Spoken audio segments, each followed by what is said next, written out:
जनगणना के लिए अधिसूचना जारी होने की प्रतीक्षा ही की जा रही थी, इसलिए और भी अधिक, क्योंकि एक तो कोविड महामारी एवं अन्य कारणों से इसे समय पर नहीं शुरू किया जा सका, और फिर कुछ समय पहले सरकार ने अचानक जातिगत जनगणना कराने का फैसला ले लिया। स्वतंत्रता के बाद पहली बार जातिगत जनगणना होने जा रही है। मोदी सरकार ने जातिगत जनगणना कराने का निर्णय लेकर केवल विपक्ष और विशेष रूप से कांग्रेस से एक मुद्दा ही नहीं छीना, बल्कि भारतीय समाज की वास्तविक तस्वीर लाने का भी निर्णय किया, क्योंकि कई नीतियों का आधार ही यह होता है कि किस वर्ग की सामाजिक आर्थिक स्थिति क्या है। इसलिए सैद्धांतिक रूप से जातिगत जनगणना कराना उचित और आवश्यक था। आखिर ऐसी एसटी समुदाय की हो ही रही थी, अब अन्य वर्गों के साथ ओबीसी की भी होगी, इसकी अनदेखी नहीं की जानी चाहिए कि अभी 1931 में जातिगत जनगणना के आंकड़ों से या फिर अनुमान से काम चलाया जा रहा था।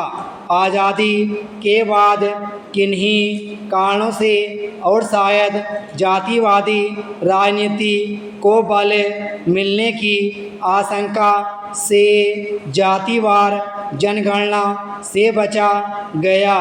इस आशंका को सिरे से खारिज नहीं किया जा सकता। आज भी कुछ लोग यह अंदेशा प्रकट कर रहे हैं कि जातिगत जनगणना के आंकड़े कहीं उन राजनीतिक दलों का काम आसान न कर दें तो जाति विशेष की ही राजनीति करते हैं।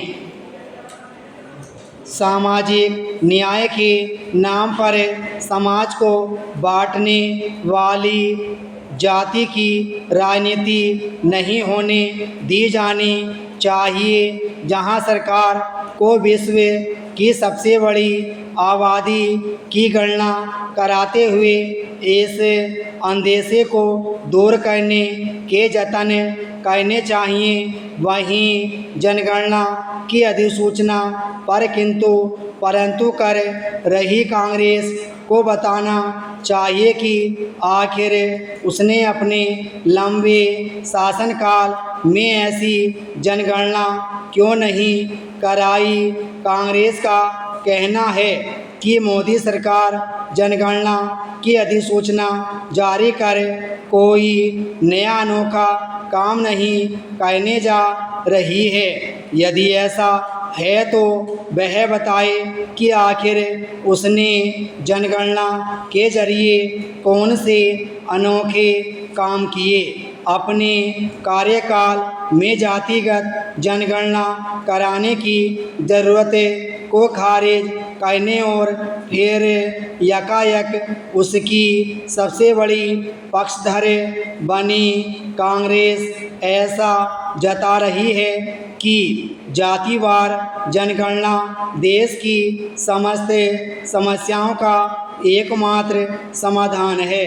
निःसंदेह जातिगत जनगणना से करीब एक सदी बाद भारतीय समाज के तमाम जाने अनजाने पहलुओं की सच्चाई सामने आएगी।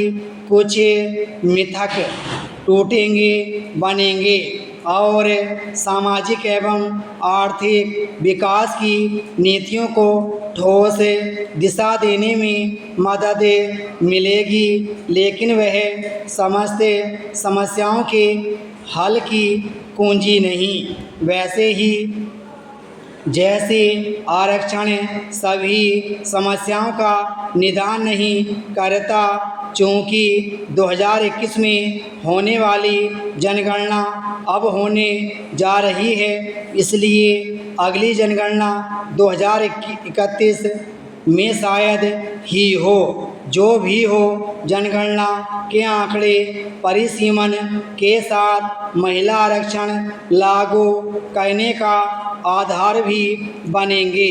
विराम स्टॉप।